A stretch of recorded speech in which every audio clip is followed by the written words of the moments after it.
Hello, ho, ho, and welcome to a review for Christmas. My name is Ariel. And I'm Chelsea. And this is the Hanukkah episode. Meow, meow, meow, meow. Oh, I should have kept that video. You should have kept that noise up. We used it in the last episode. I found it. Hit it. There we go. Today we're featuring the movie Round and Round. Calm down, Chelsea. Okay, say that again, please. Today we're featuring... Today we are featuring the movie Round and Round. I can't stand it. I'm sorry, I'm done. I'm going to have to just sit on my hands like a child. It's a Hallmark movie. It came out last year. There we go. 2023, to be specific, for people that might listen to this in 30 years. In 30 years. Beautiful. This movie is one of those movies that requires you to talk about the whole thing. Yes. Everything matters. Yep. So it's going to be a long episode. It's also hosted by me, which means it's going to be a long episode. So I'm only going to focus on two of the actors, who are the main actors. We're going to start off with the woman, she's really our main character, Rachel. She's played by Vic Michaelis, and that was the name, I mentioned this in the last episode. Her name is Victoria, but she goes by Vic. Yes. And I was like, fascinating choice. She's done some TV, but she seems like a comedian. That's kind of what I've pulled out of it. Like, she plays herself in stuff. She's got an episode here, an episode there, but everything is comedy. And when you look her up, she's definitely a comedian. Mm-hmm. So I might be wrong about that, but that's the impression I get from her presence online. Oh, things are happening. The elevator. I'm just going to pipe in the hold music, the technical difficulties music. We know your time is valuable. Thank you for holding. Someone will be with you as soon as possible. And we're back. There we go. All right. So our lead male is Zach, played by Bryan Greenberg, who the only things he does a lot of television. The only thing I think he does a lot of movies. I'm wrong. But he did The Mini Project. Oh, yes. Mm-hmm. Which I figured would ring a bell with you. Yes. No, I was right. He does do a lot of television. He did One Tree Hill. So he looks like he's been acting for a while. Yeah. Looks like he was been acting since 1997, so he must have been a kid on Law and Order. Regular. Law and Order regular. That's really recipe, getting baby. in. Yep. No SVU on here. Oh. Well then, guess it didn't stick. No, but he's great. No shade. No notes. And that's it. That's all we're doing for credits. I did bring something a little fun. Oh, boy. Before we begin. So, this, being a Hanukkah movie, does something that I've never seen done. They really work to show you the American Jewish experience. It's not just at Hanukkah time. It's nuts how much Jewish culture, American Jewish culture, they pack in. They use a lot of terms. And so I decided that I would translate those terms for us. And so I brought this thing. I'm unaware of this till right now. A xylophone? I brought... Technically a glockenspiel? A glockenspiel. Thank you. Glockenspiels are metal, xylophones are wood. There you go. So that when I come in with a translation, you will all hear a... Oh.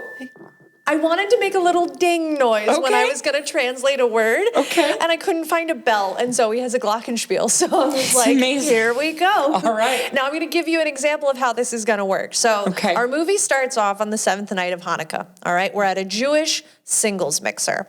There's this really nerdy guy watching the DJ who's, very cool. And you're like, is he going to ask her out? Is he not? And he approaches her with a plate of latkes. A latke is a potato pancake, traditionally made for Hanukkah. You will see them in every Hanukkah movie.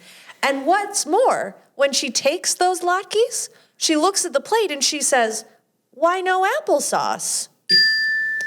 Applesauce and sour cream are traditionally put with latkes in American Jewish Hanukkah. See, translating is fun. It's going to be a long episode. I told y'all. I was like, it's going to be long. I had to reformat my notes so I didn't get muddled.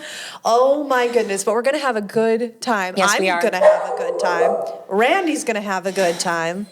So just to finish up the introductory scene, so this nerdy guy and the cool girl end up going out after the mixer. They spend all night at Goldberg's bake shop, which I'm like, why is the bake shop open all night? Questions that don't need to get answered. If it's a Jewish bakery, it's open for the singles of Hanukkah.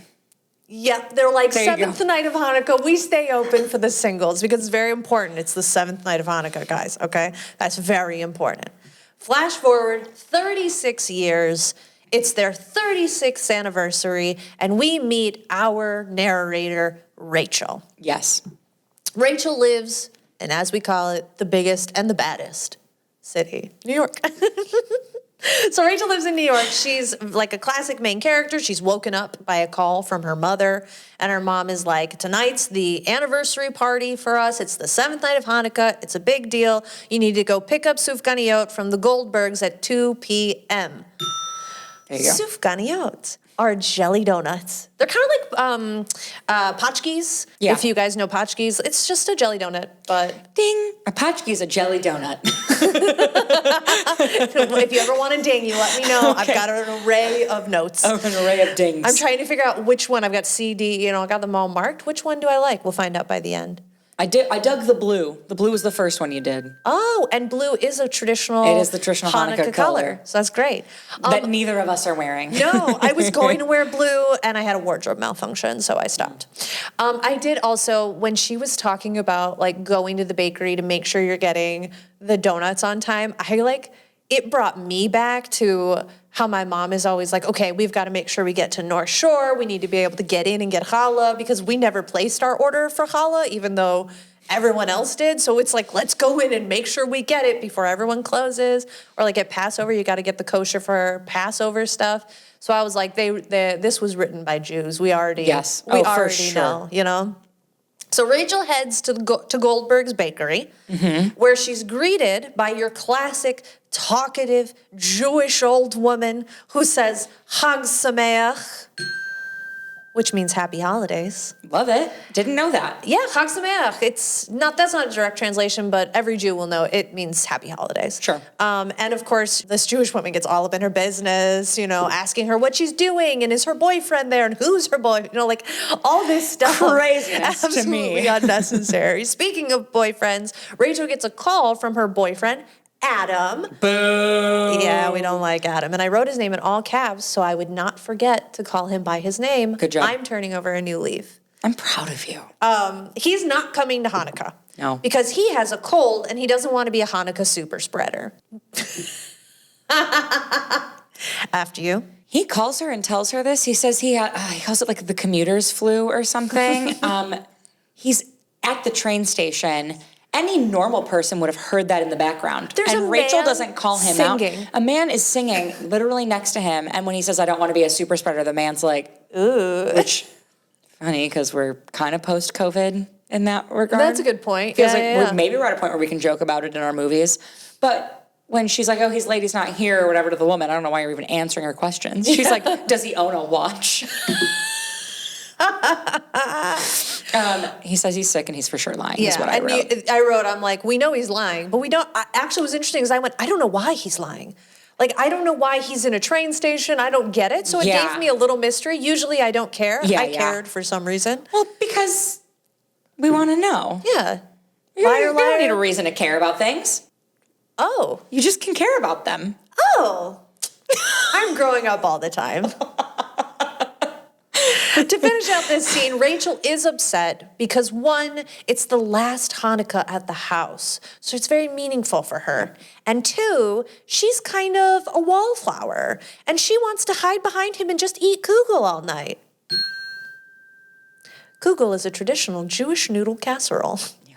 And actually, usually, I say it kogel. But do you like kogel? I don't know if I've ever had it. I was wondering.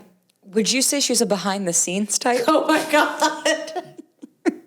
I had to. She thinks she's a behind-the-scenes type. If you don't know what I'm talking about, 2 episodes ago. Oh, yeah. Pemberley. We talk about it extensively. Find it on the app. Find it on the app or wherever you listen to podcasts. Except it's only Spotify and Apple, so. Yeah. Also now on YouTube.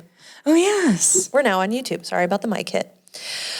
Oh, well, okay. So Rachel, she gets the donuts. She's a little upset. but she gets the donuts and she goes to the same train station that her boyfriend Adam was in. Boyfriend Adam is not there. Nope. But she does encounter the man who's singing, so we know it's the same place. Yep. And I said a terrible but amazing Hanukkah song is what he's singing. Yes, he sings like a unique, someone must have wrote this Hanukkah song. Yeah. I didn't really pay attention because you know me and songs and movies, but yeah, it was funny. She's heading her train, and like classic rom-com fashion, a man walks into her, her donuts go flying. Sorry, it's sufganiyot goes everywhere. Yeah, I was going to say, I wrote donuts, and I went, donuts. is she going to call me out and make me say sufganiyot the whole time? No, I won't, because I said it wrong, so it's already. Sufganiyot, whatever you prefer. But yes, so her sufganiyot go flying, like literally all over the ground. There's no saving these donuts. And he tries to help her clean up, but he's such a hurry to catch his train. He suggests she just go to Donut Universe, which, by the way, I just want to say we will meet this man later, and he will be very Jewish. And the fact that he's like, go to Donut Universe, I just felt a little like, really? Really? Donut Universe? Okay, whatever. Sure. Not helpful. No. But he does leave us with a little thing, a small wooden box. Yep, we have no idea what it is. Falls out of his person, and she's like, it's your box. And he's like, gone. Gone. And I wrote, this movie is very funny. We're 3 scenes Thanks, in. Mom. And I'm like, this movie's very funny. So Rachel grumbles her way off to her parents' house, where they are, of course, making latkes. I didn't even feel like I needed to translate that one. Latkes You already did. I did? It's the first thing you translated. I did. That's why I didn't put the translation in. We're having a good time. Ooh, we should have a glockenspiel here more often. I think it would be fun. She'd kill me, though, because she loves this thing. And she's like, I told her I was taking it out of the house. She's like, oh. Uh-oh. All right. Okay. I'll get us one. I'll get us a glockenspiel. We'll get a glockenspiel for the office. By the way, the actor who plays the dad, I just wanted to point out, like, he's one of those actors who I just know. So he's very famous for being in the show Suits. And Billions. Yep. Those are 2 shows that he's been in recently that were so big. Suits, I don't know what brought it back in terms of popularity in the zeitgeist, but Suits had a very triumphant return to streaming. Did you watch it? We started. How was Meghan Markle? She's okay. She's okay? She's okay. She's beautiful. Oh, okay. Oh, my word. Good for him. She's got the most perfect face in the world. Wow. Anyway, that's my contribution. But yes, I do love this actor. He's great. Fabulous in Suits. And I feel like I've so grown up with him in movies as like side characters and bad guys. And he was just one of those faces I just knew. Yeah. Like I was like, oh, I know who you are. Yeah. But yeah, so we meet the family and we kind of just find out where everybody's at in life. So mom and dad are planning to move into a condo. And I quote, it has a pickleball court and a steam room so mom and dad can have a schwitz. I rolled my eyes so hard at this. Who is like, oh, I'm going to go have a schwitz? Like in real time. Schwitzing is sweating. Non-Jewish people say schwitz. I'm going to have a schwitz. Well, like I'll say like, oh, I'm schwitzing. But it's usually because I'm in a mood. Like I'm in like I'm feeling quirky mood. But there's actually a lot of things they say in this that I go, oh yeah, you say that? You really say that? You got to work in the Yiddish where you can. I know.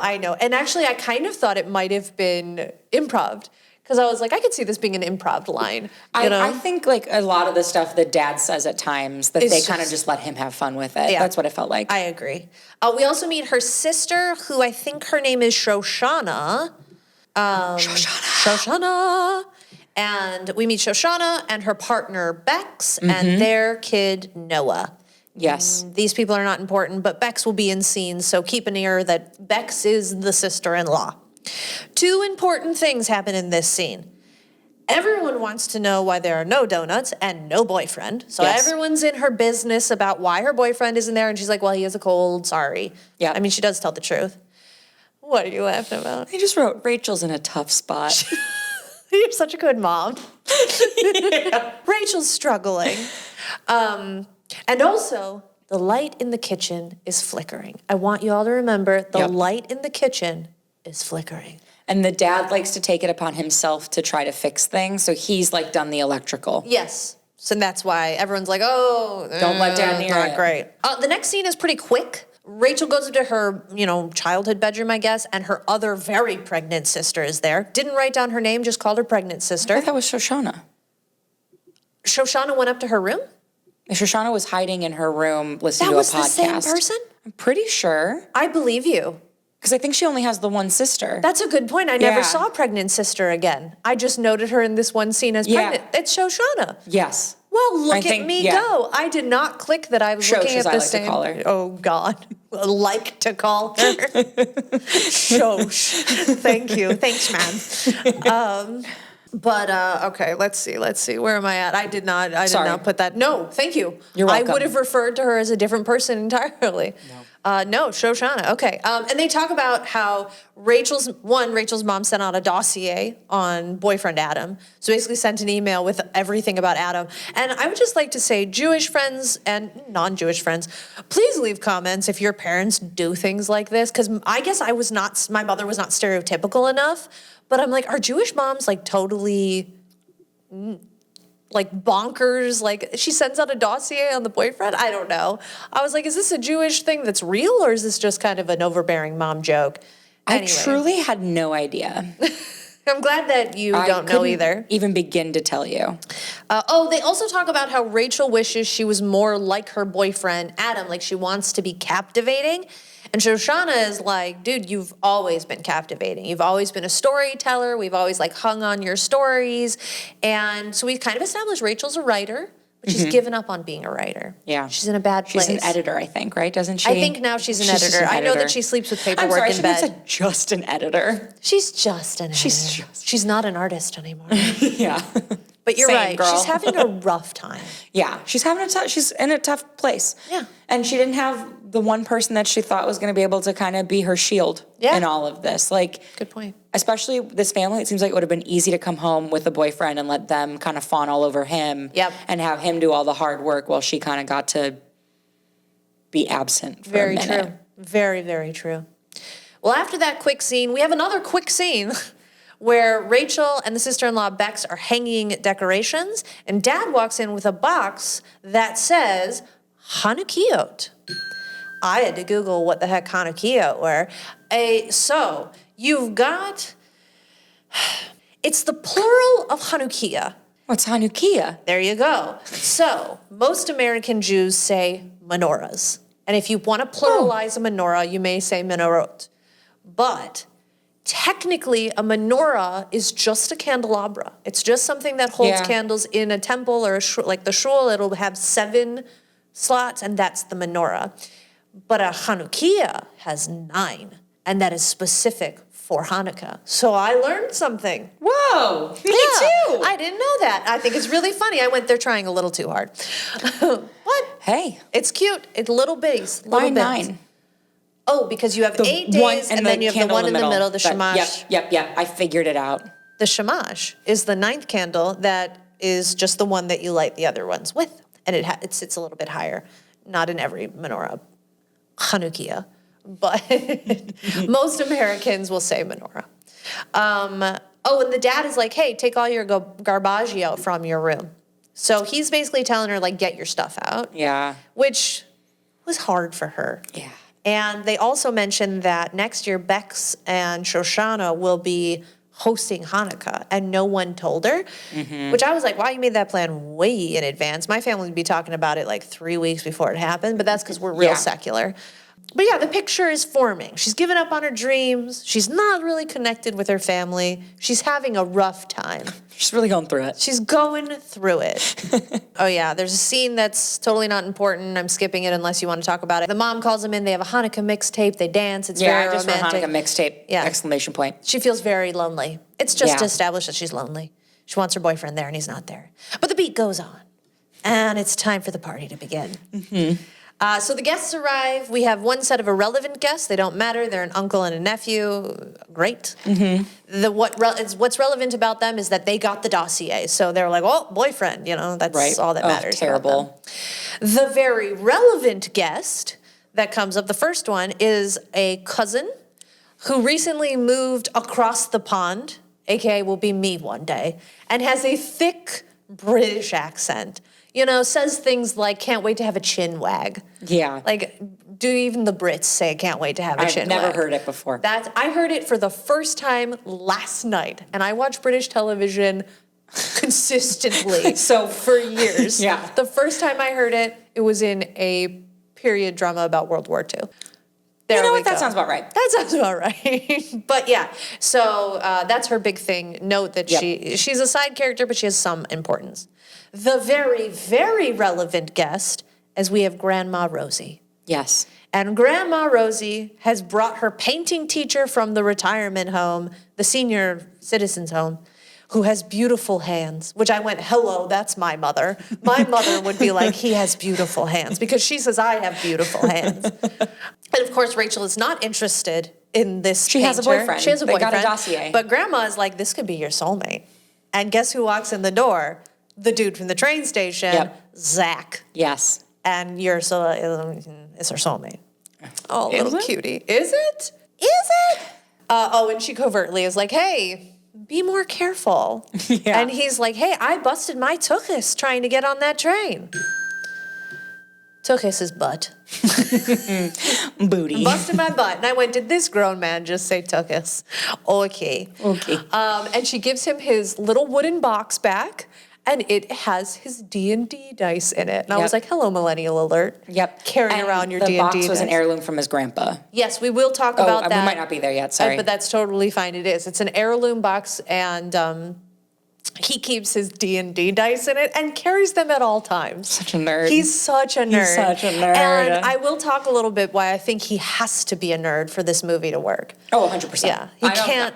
And it's funny, too, because I look at him as an actor, and I don't think I would have cast him as this much of a nerd because I'm stereotypical, and he's just, like, so not nerd-looking to me. He has a little, it's a little there. It's a little there. It's a little there. It's just enough. He's just so cut handsome sometimes. Yeah, no, I know. But you know what? If a nerd came up to me looking like him, I'd be like, live long and prosper. Hello. Hey. I'm one of you.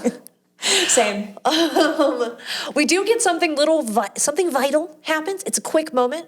Her boyfriend, Adam, butt dials her. So he pocket dials her. She picks up. She can't, he's somewhere because there's voices, you can hear noises, but she can't hear him. He's not saying anything. And it's like, there's little mystery bits in this movie. They lay little clues. Mm-hmm. So I want you to hold on to that because I was like, a piece of the mystery, but it doesn't go anywhere. It's just thrown in and it's over. We move on. The next scene is really cute. It's a cute the parents are toasting their anniversary. Apparently, 18 is a lucky number in Judaism. I did not know this. It means chai. When I looked it up, the two letters that make the word chai equal 18 because in Judaism, the letters also have numbers. And chai means life.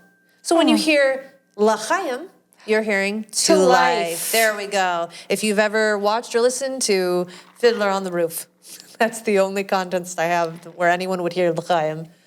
Other than you hang out with Jews, I don't know. I mean, yeah. But it is their double high anniversary, so it's their 36th anniversary. Yep. And they're just talking about soulmates. So they talk about Bex and Shoshana being a soulmate. They talk about her being a soulmate, and it's very embarrassing because her boyfriend's not there. It's right. Very uncomfortable. And I thought there's probably something important said in this speech, but I grazed by it because I don't think so. I think it's just the soulmate talk. I think when I get to the end, I can make a case that maybe they said something that would have helped me unravel what's going on because I'll explain later if I remember, but I didn't. Anyway, big shout out to Hallmark because bless them, they didn't make us do the entire bracha. A bracha is a blessing. And my God, Hallmark, when they do their Hanukkah movies, they're like, have them do the entire Hanukkah prayer. 4 times. Yeah. Oh my God, double holiday. Over and over and over we got and it. Thank all you. the way. And I understand that it had meaning, but we could have cut it down. And they cut it down in this. God bless them. Yeah, that was just my moment of saying thank you to Hallmark for just carrying on. Speaking of carrying on, it's gift time. Yes. So everyone's getting gifts. Grandma Rose gives Rachel a tiny antique dreidel. We all know what a dreidel is, guys. It's the little top, you spin it. Each side has a Jewish letter on it, and what happens is that, it's what teaches Jewish children gambling. So you spin it, that's an exaggeration, but is it? You spin it, and depending on what side it falls on, it tells you if you're going to add money or gold coins into the pot. If you're going to take some, keep some, whatever. This dreidel was given to Grandma Rose by her Tante Sophie. I didn't know what the heck Tante was. That's aunt. Her Aunt Sophie. Okay. So what's really funny is I did not have a Tante Sophie, but my dad did. My dad had an Aunt Sophie, unless I'm blacking out and I'm wrong about that, but I'm pretty sure he did. Okay. Someone did. But Tante Sophie says that the dreidel brings light to all that spin it. She also says, don't eat the day-old gefilte. Da-da-da-ta, gefilte fish. It's a fish patty. It's a fish that's been ground up and shaped into an oval-shaped patty, and it's absolutely delicious. As long as you don't get the sweet kind. Sweet kind is nasty. Sweet sounds gross. Come at me in the comments, my Jewish friends. If you're like, I like the sweet kind, don't. Let's not talk about it. It's not for me. Moving on. Told you this is going to be a real adventure we're on.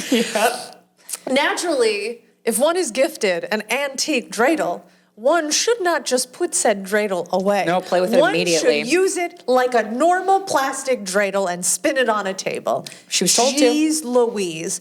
Well, she does, because the cousins are playing dreidel. They take all of Zach's money because they really are playing with money, and it's good old-fashioned holiday gambling. Amen. And they make Rachel join them. And Grandma's like, use your dreidel. It's your moment to shine. And the dreidel spins.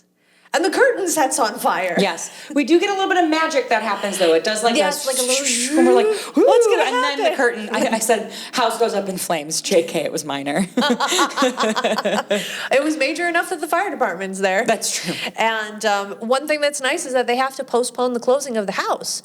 And that was where I thought, oh, the dreidel like fulfills her dreams or something. I thought this was going to be like, oh, magic dreidel fulfills her dreams. Nope. Well, the next scene really clears it up, because in the next scene, she's in bed and she wakes up from a call from her mother, who's telling her to go to Goldberg's to get the sufganiyot before 2 p.m. because we are in Jewish Groundhog Day, people. I wrote, boom, Groundhog Day. Oh my God, that's Jewish what Groundhog I Day. wrote. I hope that better be the caption. It's Jewish Groundhog Day. Jewish Groundhog Day. You got it. I mean, it is. And so today is going to repeat yesterday. And at that moment I went, genius. Yep. This movie's genius. They were in my soul. I was ready.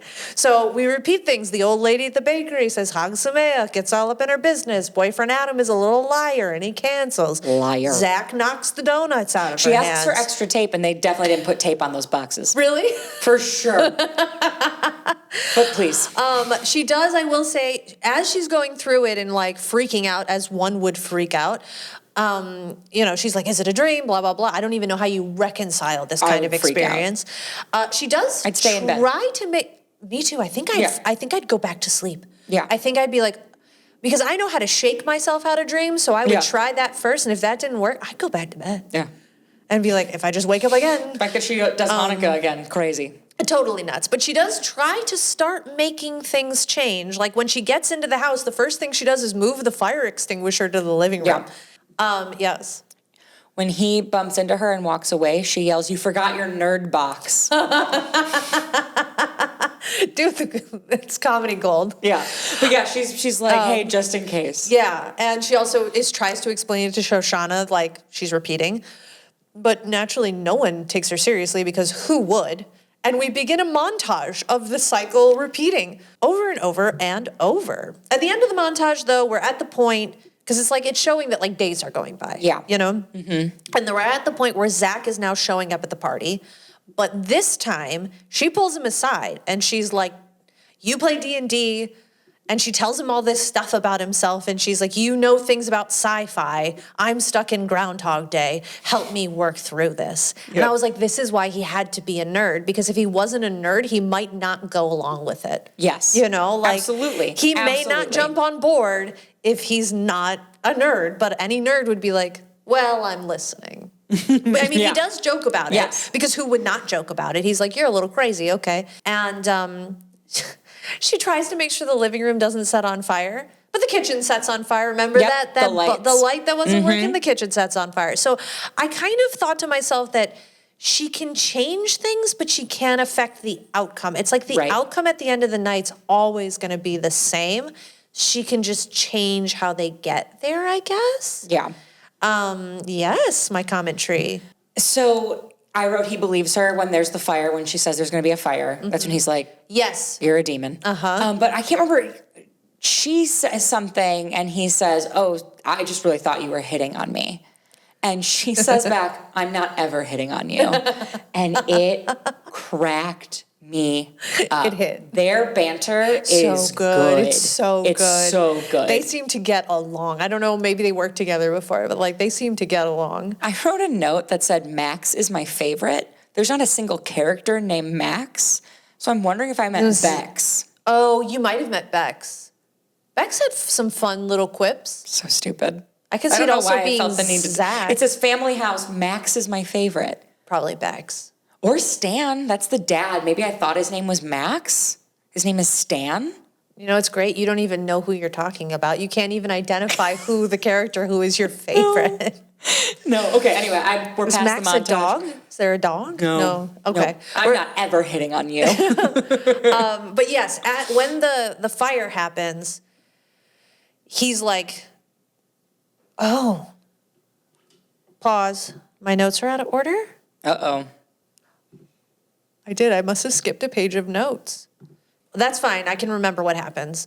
So basically, after the fire happens, he's like, okay, you knew that was going to happen. It happened. You're this freaky. is real. How do we deal with this? And he's like, I'm going to give you my phone number. Then you can call me in the morning. She's like, I will not have your phone number in the morning. I don't remember how they, oh, I do. I have it. But you're just like, how are they going to fix this? And I did not know. I did not know how they were going to solve this. How is she going to wake up tomorrow and be able to get him on board by that party, before then? Well, the next thing we know, she's waiting on him in a train station. Like, she's waiting for him at the train station. And she starts explaining that she's stuck in a time loop. And he's like, that's cool. I LARP. I'm like, this boy LARPs? This is a LARPer? She gives him D&D dice or something. I wrote, what? How does she give him? She says something about, like, I think she's able to talk about the dice box, the box being his grandfather's. And he says, yes, he says, my Zadie gave me these. Zadie, or as we called him in my family, Zeta, that's grandpa. It's grandfather. Yep. It's really funny because my not very Jewish family, we had Bubby and Zeta. My very Jewish family was grandma and grandpa. It's really so funny. But I will say, so funny. My very not Jewish family was a pack of artists. I mean, my mom's family is artists, but they're also like Russian immigrant Jews. Like, they're very Jewish. They look Jewish, they sound Jewish. Where my dad's side, where they're more practicing Jewish, my grandmother converted. And she was Catholic, and I think Christian Catholic. And then my grandfather he's New York Jew. So he's the whole reason we have any of these things, you know? The whole family became Jewish for him. But she does prove that she knows who he is because she describes what underwear he's wearing. And I think he told her that. Yeah, it was like he told her, I'm wearing this underwear, you can describe it to me. And I'll believe you. And I was like, that's genius. Because there's literally no way for her to know that. Like, that's comedic and genius. You told me to say this is what I'm saying to you. Also, little personal. So this is where our story actually starts going in a different direction. This time, she goes with him to pick her grandma up from the retirement home. And he kind of explains to her that, like, in time loop movies, the main character always has a really big change that they need to make in their lives. And she's like, well, my life's perfect. And you're like, get out. We saw at the very beginning, you're not doing your creative passions, your boyfriend sucks, your family's a nuisance, you can't hold on to donuts to save your life. Like, your life's perfect. Yeah, you can't even hold on to the sufganiyot. Sure, Jan. So, Grandma is very dedicated to these two people being together. So she's going on about how they're both creatives, and Rachel's a fabulous writer, and there's going to be a holiday art installation tomorrow that Zach does for the art class. He used to organize the event with his Zadie. That's very important. Apparently they've done it every year and Rachel's never gone, and that's important for some reason. I was like, I don't know why she would have gone anyway, but we'd kind of make her feel bad about it. But Grandma does say, don't let anyone get in the way of your shining. And I go, Grandma knows what's going on. Deus Ex Grandma. Deus Ex Grandma. That was for you. Thank you. That was for you. So we know, Grandma knows what's up. Something's going on, but we don't talk about it, and Grandma doesn't help us anymore. No, Grandma is like, this is your own thing to figure out. I just know what's happening. I just know what's going on, and they don't talk about it. Yeah. Back at the party, Zach is getting Rachel to start investigating this time loop. He wants to like figure out what's her big thing she needs to change. They say like, well, why is your dad always repeating that you need to get your garbaggio out of the room? Maybe we should look through the garbaggio. Yep. You know, and so they go through the boxes and he finds her young adult novel that she wrote. The manuscript. And I don't even know why that matters, other than to talk more about how she's not following through on her passion. They don't really get anywhere because they say, we need an expert who's more nerdy than Zach. Yep. Where do you find that? At a comic book store. I wrote Bringing the Nerds In is so fun. It's awesome. It was so fun. Good. So they meet his nerd friend, Seth. And he starts giving her comic books to read by saying, you need to read these books so you can understand. Like, you'll figure it out if you read the lore of comic books, time loop books. Also, I want to point out, they say, scholars agree, that in Groundhog Day, he repeated 12,395 times. And I went, excuse me? I looked it up. According to this article, where he tried to do the math of how long it would take to obtain every skill that he had. How long would it take for him to learn everything he needed to? How many times apparently he tries to unalive himself many times. Dang, I thought that was an out. No, not an out. Harold Ramis, who was the main writer, if I'm not mistaken. Oh, he's the director, duh. Oh, screenplay. Okay, cool. I'm correct. He also Ghostbusters.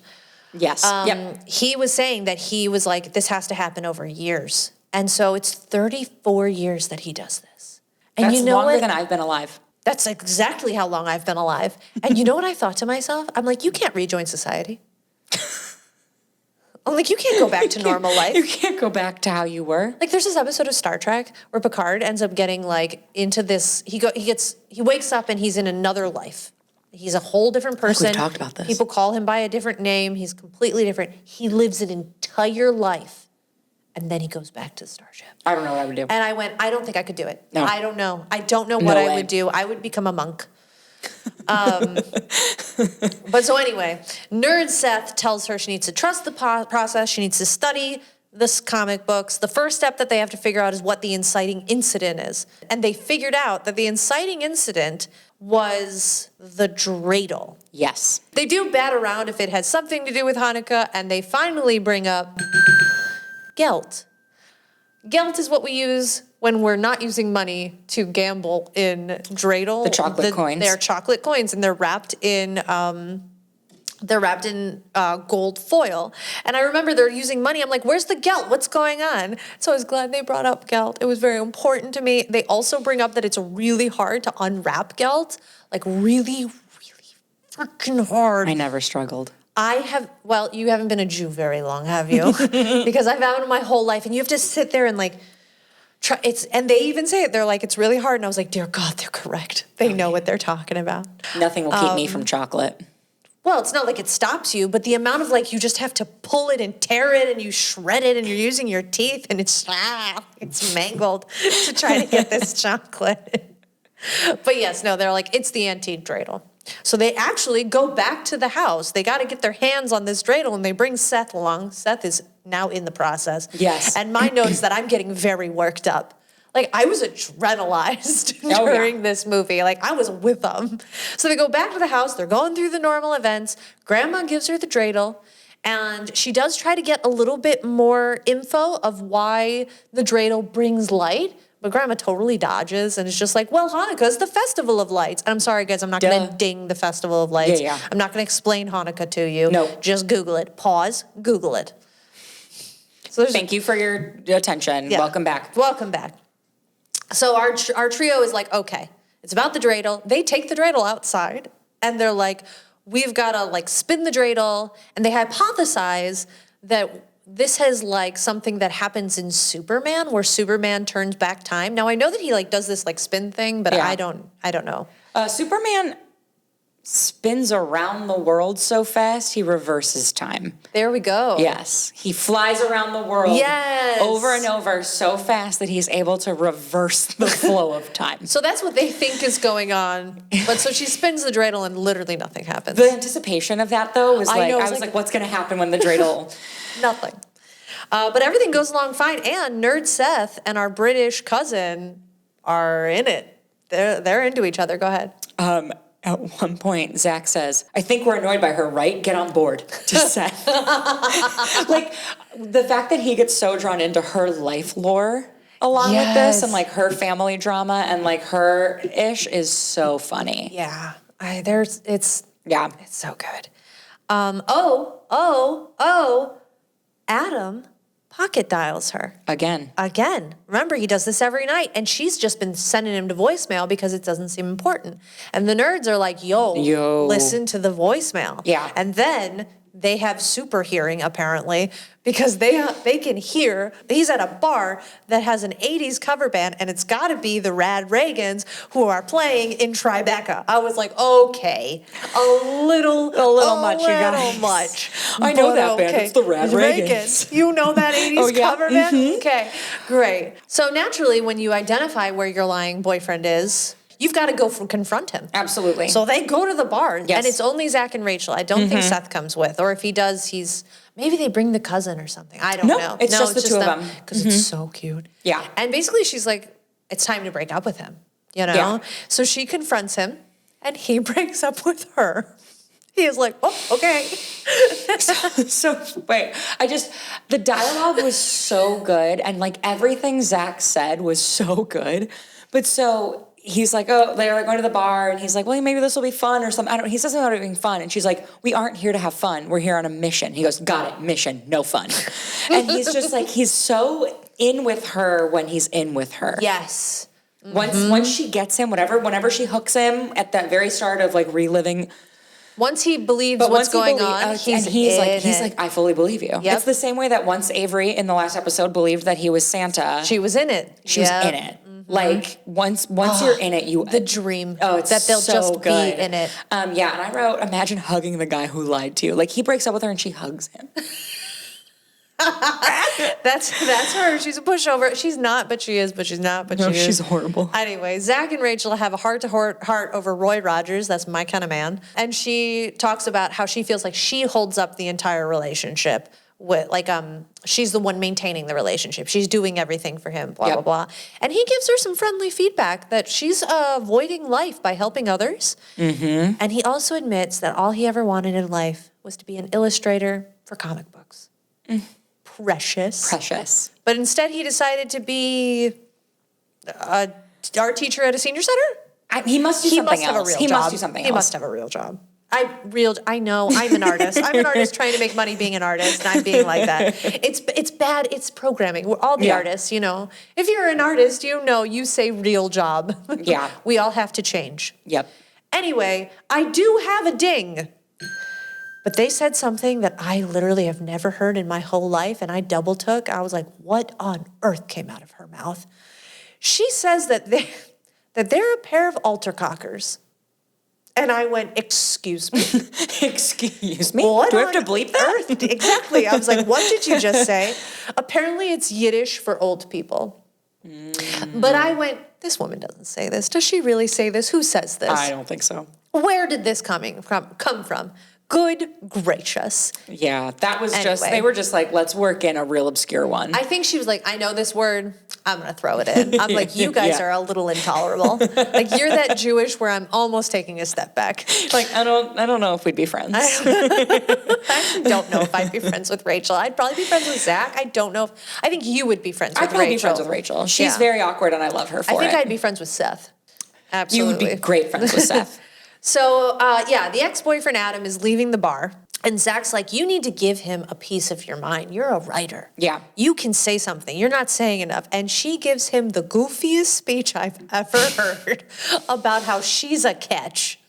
Were you gonna add to that? There was something that happened before that. Oh, okay. They make it to past midnight. Oh, not yet. Because after that, he's really proud of her, and he tells her that what she did was perfect, and he says how perfect she is, and they are super in love. You're right. And then she's like, I made it past midnight, and it's a big deal. Yes, but you're correct. You're right.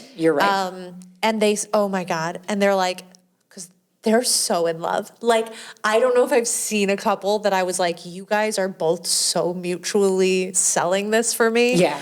But they're like, if the time loop is done, if we've completed the time loop because you made it past midnight, let's get bagels and coffee tomorrow. And then she says that I really hope you wake up and remember me. And he's like, I'm here to do this 100 more times. He said, if we have to do this 100 more times, I'm here for it. Oh my God. I said, I'm sorry. I'm unwell with how much I love this man. It's nuts. It's nuts. I was like, I'd be like looking forward to waking up. Oh, I was like, oh, now I'd be in. I'd be like, okay, 34 years of my life. Here we go. Yeah. I was like, let's go. Let's do it again. But of course, we're only an hour in, so it's not going to work. And she is just as disappointed as we are. Yes. And I will say, you think you're going to get the same thing, but the script actually does something completely different in this next scene. She goes into her childhood bedroom, and her British cousin is there. Yes. And she's stuffing her face with sufganiyot. And like, I said it. And she's crying. And she's like, oh, it's the jet lag. And I was like, it's not the jet lag. And what they basically come to discuss is that every time the cousin comes home from Hanukkah, she puts on this act and she pretends to have a British accent. She actually has one of those stupid, thick New York accents, which was actually killed it a slight bit for me. I wish she wasn't so New York, but that was probably the only time I ever had an actor in this movie kind of lose me. But her British was fine. I actually was like totally like, oh, I guess she's one of those Americans who went full British, okay. When she was like, I don't talk like this, Rachel was like, really? And I was like, yes, thank you. But she says that she showboats while Rachel shrinks. So they bond over having to fake their way through life. Yeah. They also talk about how much Rachel likes Zach. And we get like this like poppy, like, da-da-da, move over, and her and Zach are talking. It is very flirty. Yep. Oh my God. And she realizes that the donuts might have something to do with the time loop. Yes. She says they're a symbol of her parents' undying love. The donuts have to make it to the party unflattened. Yep. So they're gonna have to get them to the party without taking the train. Yes, because every time she takes the train, the donuts get ruined. The donuts that her cousin was eating were the fancy donuts that she brought. Yes. Because she got looped in that, like, you messed up. That's a good point. I forgot she was the one who bring the donuts.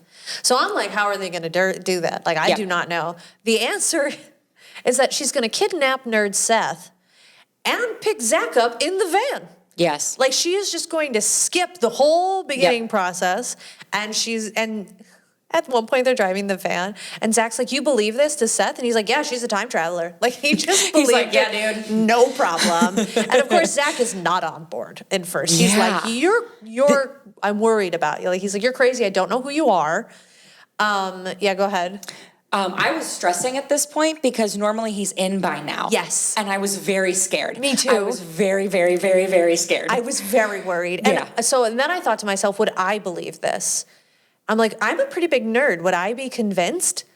Yeah. I don't know if I'd be convinced enough to get in a car with her. Yeah. But I think if Seth was there, I would probably sit with him and say, well, if you think this is going, I guess we'll do it, you know?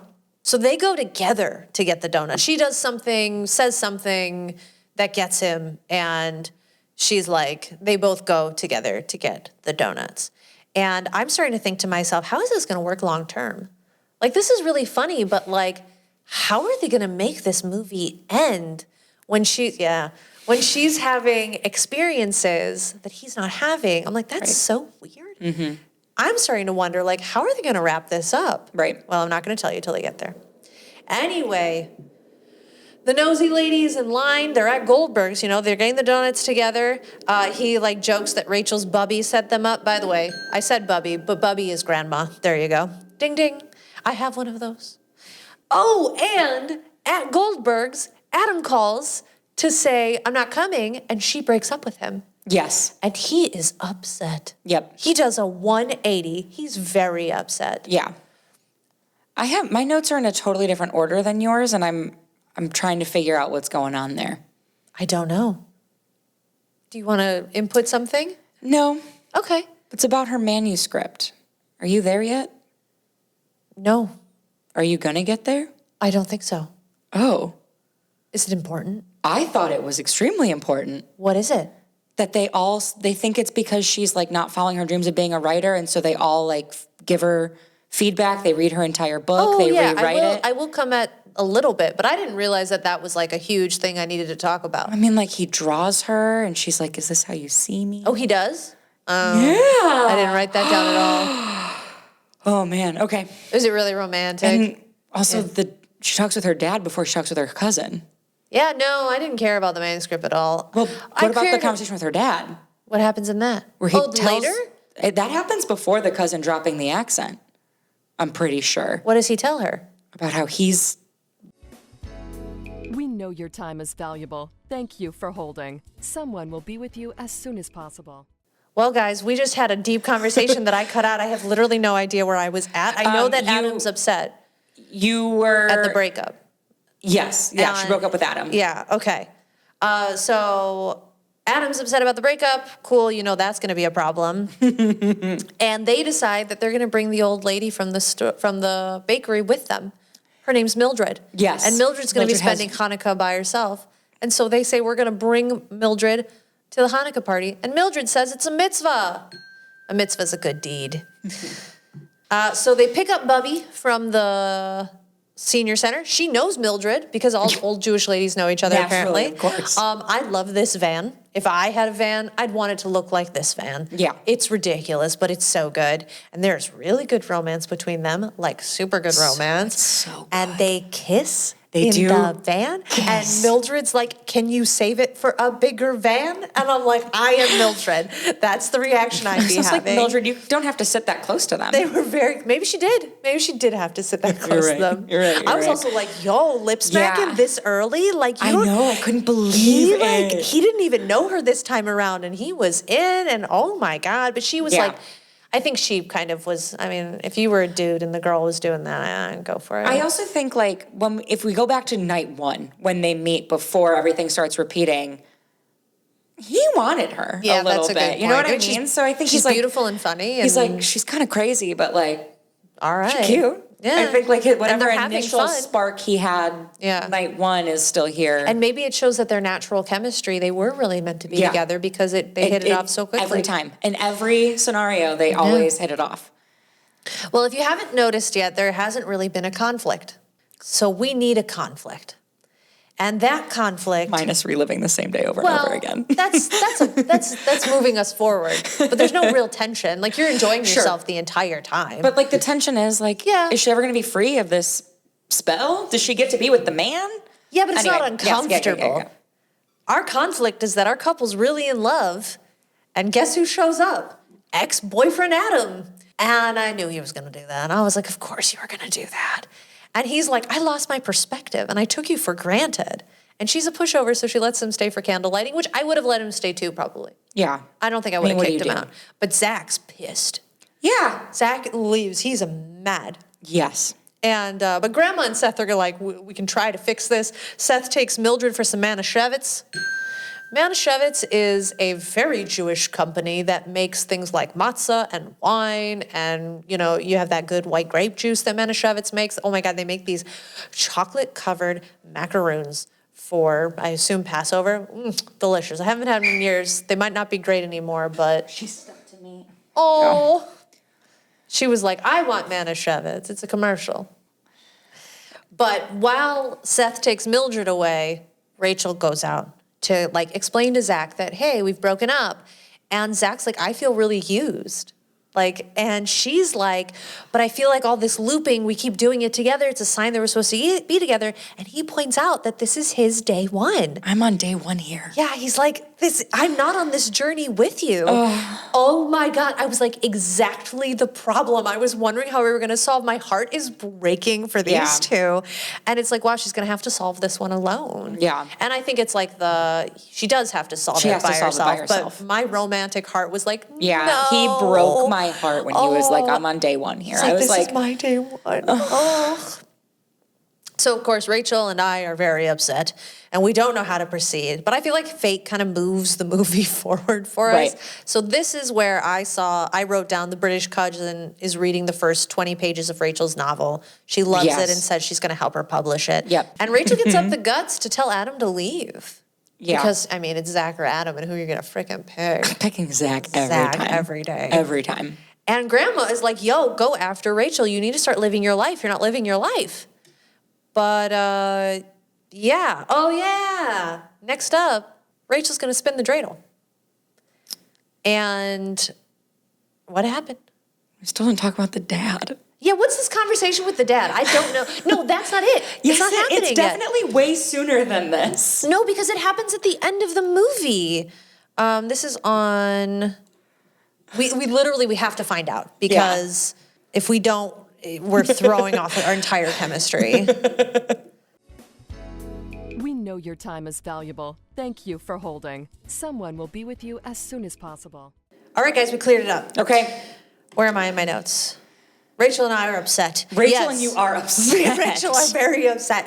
Oh, yeah. So Grandma's like, she gives Rachel the dreidel, and she tells her that she can tell she's making really good use of it. So you're like, okay. Yes. She's setting her up. Yep. Grandma knows that we're looping. Yep.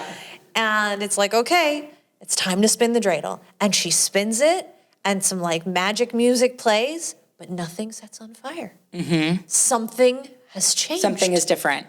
Unfortunately, Zach is still leaving, and I was so mad. Zach is leaving, and Nerd Seth is like, Rachel is like, dude, something didn't set on fire. She's leveling up. You need to be here to see the miracle. And then they do like, no, the miracle thing that they always talk about in Hanukkah movies. Yeah. But Zach leaves. His little heart is too tender. He can't do it.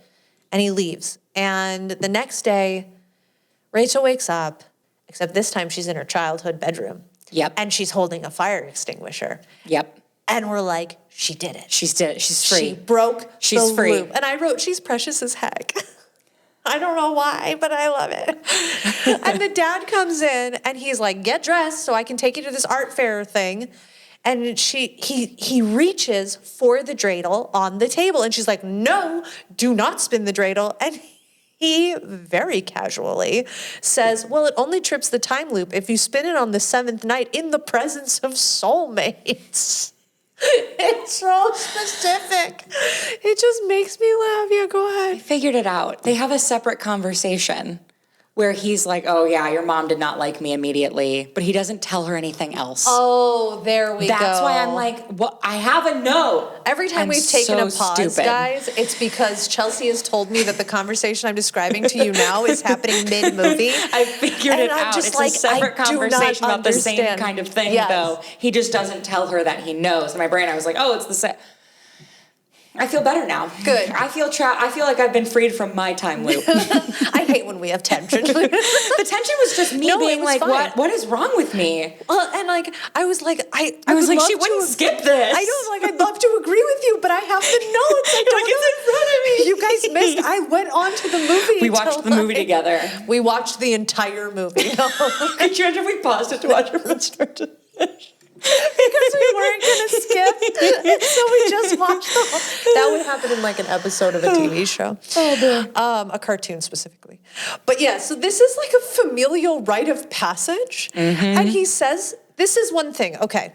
He does say, this is how I met your mother. Yep. And he says that Shoshana and Bex did this, and everyone spun the dreidel. And I have 2 comments. This movie rarely loses me. Almost never, but I did have 2 comments. One, he says that and I could be wrong about this. I do have the movie right up. I could double check it. I'm not going to. I'm just going to let myself be wrong on the podcast. I think he says that the loop only happens for 7 nights.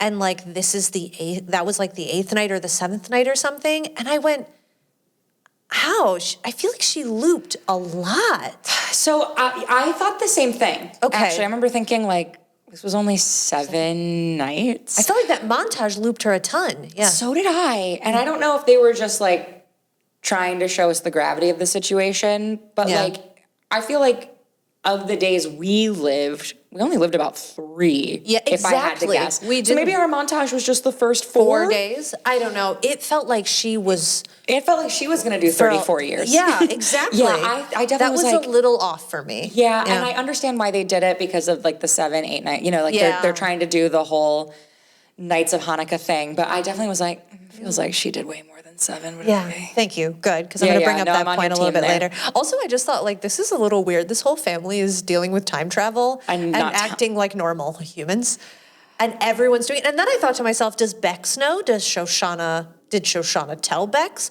Does Mom know? I'm like, I don't know. How do we manage this? Why is no one giving her advice on how to manage this? I'll give you my answer to that at the end. Yes. The end matters for me to give you an answer. Oh, it's so good. So anyway, she thinks that it didn't work because Zach left. Though I thought about this. I mentioned earlier, she can change the events of the day, but the end of the day, it's always going to be the same, which means the first night she was not going to end up with Zach. The house was going to set on fire and they were going to separate. It didn't set on fire, but she still didn't set on fire, but she still didn't end up with Zach. That's a good point. She didn't, nope, theory out the window, never mind. Anyway, they're like, it's the 8th day. It'll work out because it's the 8th day. It has to. It's the holiest of days. So she goes to the gallery show and she's at the gallery and the grandma like gives her this speech about letting her true self shine, you know? And she makes a toast to having the chutzpah to show the world what you've got. Chutzpah is self-confidence or audacity, by the way. It's what you do. I'm getting a shirt.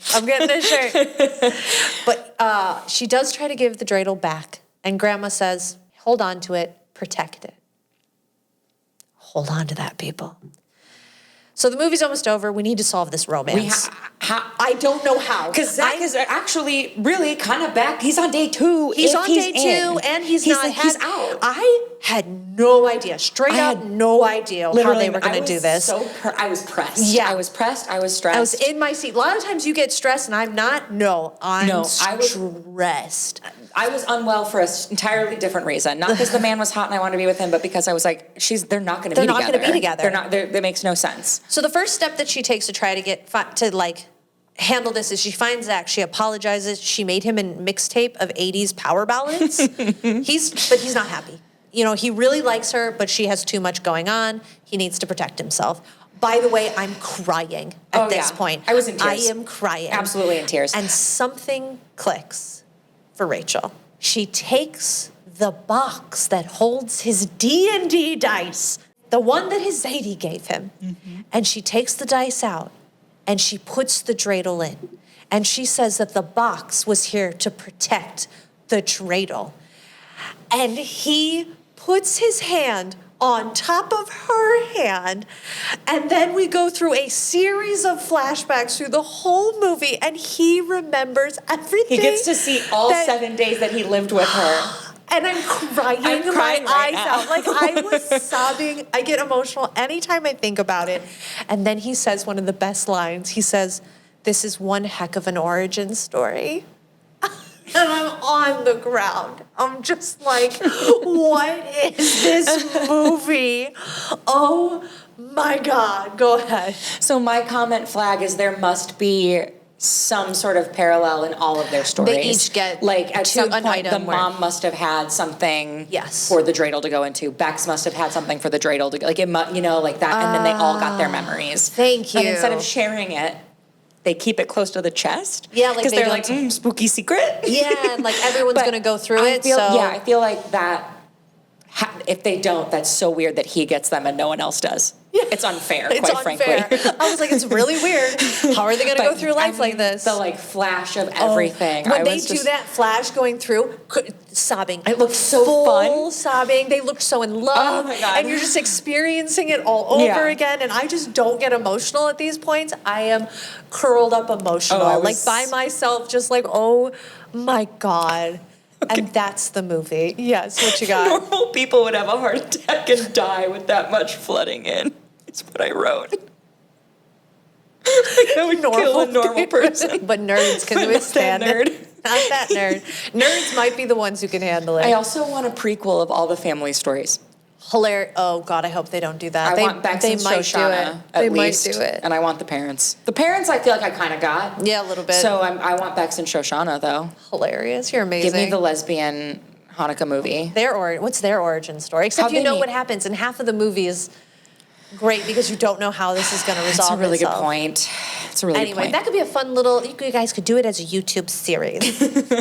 Or just like write me a little short story. Oh, somebody do it. Can the writers of Round and Round just give me like a little fanfic? Yes. Of Bex and Shosh? That's perfect. A reimagining, just call it Bex and Shosh. I don't know. Just For an Chelsea. To Chelsea from Bex and Shosh. That's what it's called. From Hallmark. All right, girl, what's your rating? Yep. Where do you want to start? What do we rate this thing? Let's start with Cheer.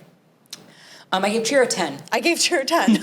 It's there was no part of it where I did not know it was Hanukkah. Exactly. And it has to do with Hanukkah. It's extremely important. Without spinning the dreidel, nothing would happen. Yep. And dreidel is like, it's most common. It has to happen for them. Do you play dreidel on any other holidays? No, you do not play dreidel there on you any go. other. So without Hanukkah and the dreidel, nothing else can happen. And we're really focused on the food. Yep. That's a big thing. That's a big thing, everything. They talk about the days, they talk about the lights, they talk about all of that stuff. And then it also, like, it feels like family.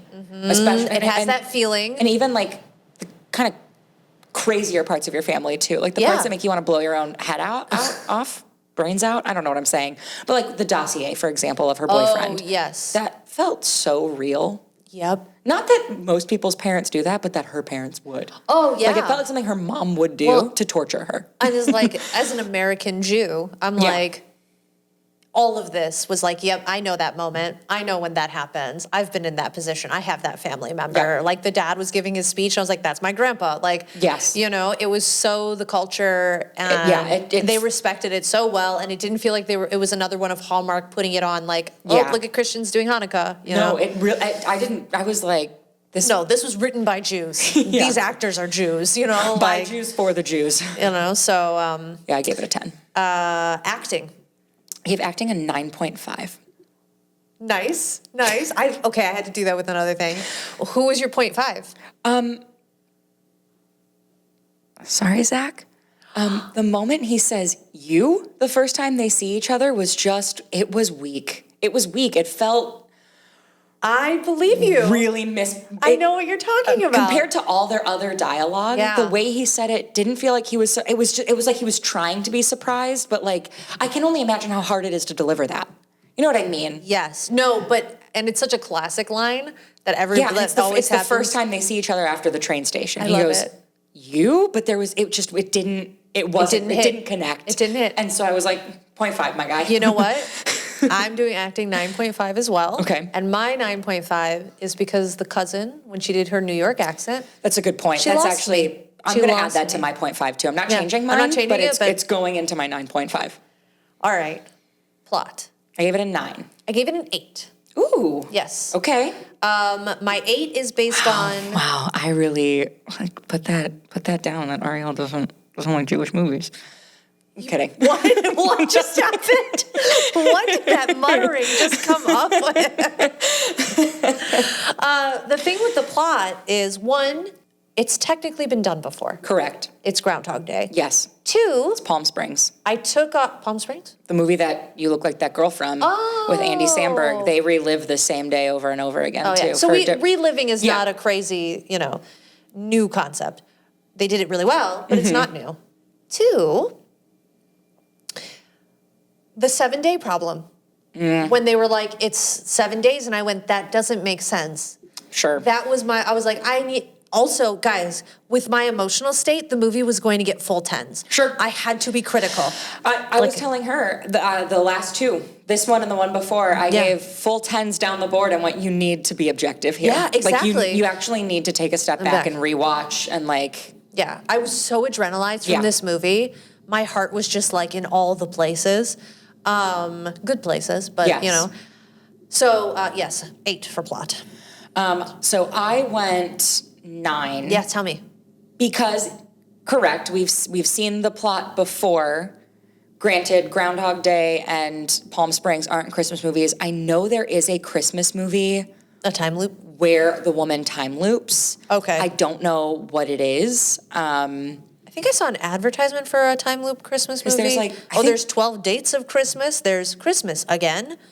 Yeah. There's Christmas do-over. There's Christmas on repeat. So I know it's like not necessarily the newest plot. Yeah. But how they like went about trying to solve the issues felt a little more unique to me. And truly what locked it in for me was that dreidel going into the box and him getting those memories. I've never seen anything like it. Yep, I agree. Because like in Palm Springs, if you've seen it, they know no one's having to try to prove to the other person that they're reliving the same day. They're reliving it together in their own personal like hell, essentially. In Groundhog Day, I think he's alone, right? Groundhog Day, he's alone. Yeah. 34 years. No, thank you. But I just felt like I'd never experienced the full plethora that this movie gave me, but it wasn't unique enough for me to go to a full 10. Yeah, I'm with you. And then last, the romance. 10? 10. It's a 10. Oh my God, I wanted them together so badly. I never wanted anything more in my goodness. life. It's just like they sold it. They just, oh my God, they put it in the window, they put the price tag on. I said, I'm buying it, I'm paying, I'm giving you a tip, 22%. Oh my goodness. Yeah. Oof. Yep. All right. So I'm a 9.625. Okay. And I'm getting up my ratings tree. 9.6. I knew it. Yeah. I watched this movie and I went, it will be the highest rated movie of the entire series. You're a 9.375. Together, it's a 9.5. 9.5. What was Double Holiday? Double Holiday was 8.25. Wow. Didn't even rank it. Wow. Catch Me If You Clause is the only thing that's gotten... Close. Because nothing's gotten a flat 9. And Catch Me If You Clause, last episode, 8.9375. Close. Very close. They gave them a run for their money, but you really can't beat... This movie is so... It's so good. It is so good. And it is a movie. It's not a holiday movie in it, like in the category of like, you know, all of these have a holiday movie feel. This is a movie. Yeah. You know, I was like, anybody could watch this. And especially like if you like nerdy stuff, I think it's a really great, like I don't remember where it was and it was in my notes, but in like kind of the unimportantness of it all. Yeah. But they have a conversation about like, Chewbacca versus Jar Jar in the Star Wars universe and like how one is really good and one is like, if you don't know, you don't know. I don't know what to tell you. If you don't know, but now like, you don't know. There's so much of that fun stuff in it too. So I feel like there's something for everybody. It's such a good movie. It's so good. It did everything really, really well. Yeah. Probably like, is this the best Christmas movie? It's not a Christmas movie, but it is it's for sure the best of the Hanukkah movies. It's the best of it's the best of the Hanukkah movies. And it's clearly the best of everything we've ever watched. Yeah, I mean. And so that's why like I'm going to be a little sad that we're probably not going to get any Hallmark in this season just because I'm curious what they're doing. Though I can't imagine. Well, the only one we were considering doing was A Chief's Christmas. Is that what it's called? It's called something Holiday Touchdown. Holiday Touchdown, A Chief's Love Story. Right, but we're going to try to do... oh my God, you're right. So to give you guys a little bit of... I thought we were going to do it because I thought it was a Taylor Swift movie. It is. It's supposed to be. Oh, okay, so it's supposed to remind you of Taylor Swift and what's his name? Christmas in the Spotlight, which is the one I want to do, is the Lifetime one that's actually about a singer and a football player. I'm reading this. It says Chiefs superfan tries to win Fan of the Year award and falls in love with the Chiefs front office. This isn't at all. Yeah. I mean, I still want to watch it, and we're still going to do it. But, yeah, I know, but we'll do it next year. Christmas in the Spotlight is like the actual one where they're trying to do. And we have picked the last movies for the year, guys. We are actually prepared. Yep. This time. You will be getting Christmas in the Spotlight next. Correct? Yes. Yep. And then you will be getting the infamous Christmas movie of 2024, Hot Frosty. Hey, someone had to do it, and we were those people. It was great because Chelsea's like, "Do you want to do it?" And I'm like, "Because if you didn't, I would do it, and I'd make you do the The Taylor Swift one. That's literally never going to happen. Why would I host a Taylor Swift episode? Well, because if you're going to cringe through an entire movie, I guess you're going to cringe through both. through Hot Frosty. I would have cringed through that Lindsay Lohan movie that happened that I don't remember. It's not out yet. Oh, it's not out yet? It comes out the 27th. Oh, it's too late for November 27th? Well, we could have still done it, but I would have cringed through that wholeheartedly and hated it. I would have done it if it was the popular movie of the year, but no, it's going to be where it's Hot at. Frosty. I hate the name. Gracious. I really hate the name. It's pretty awful. It's pretty awful. But here we are. Here we are. Oh, it's me. It's you. It's time for you to take us out. Any final thoughts? I'm just I just love this movie so much. It's so good. I know. All right. Well, thank you once again for joining us. And no matter who you are, no matter where you are, no matter what day it is, what time it is, what month, what year, what second, I hope you have a very happy Hanukkah.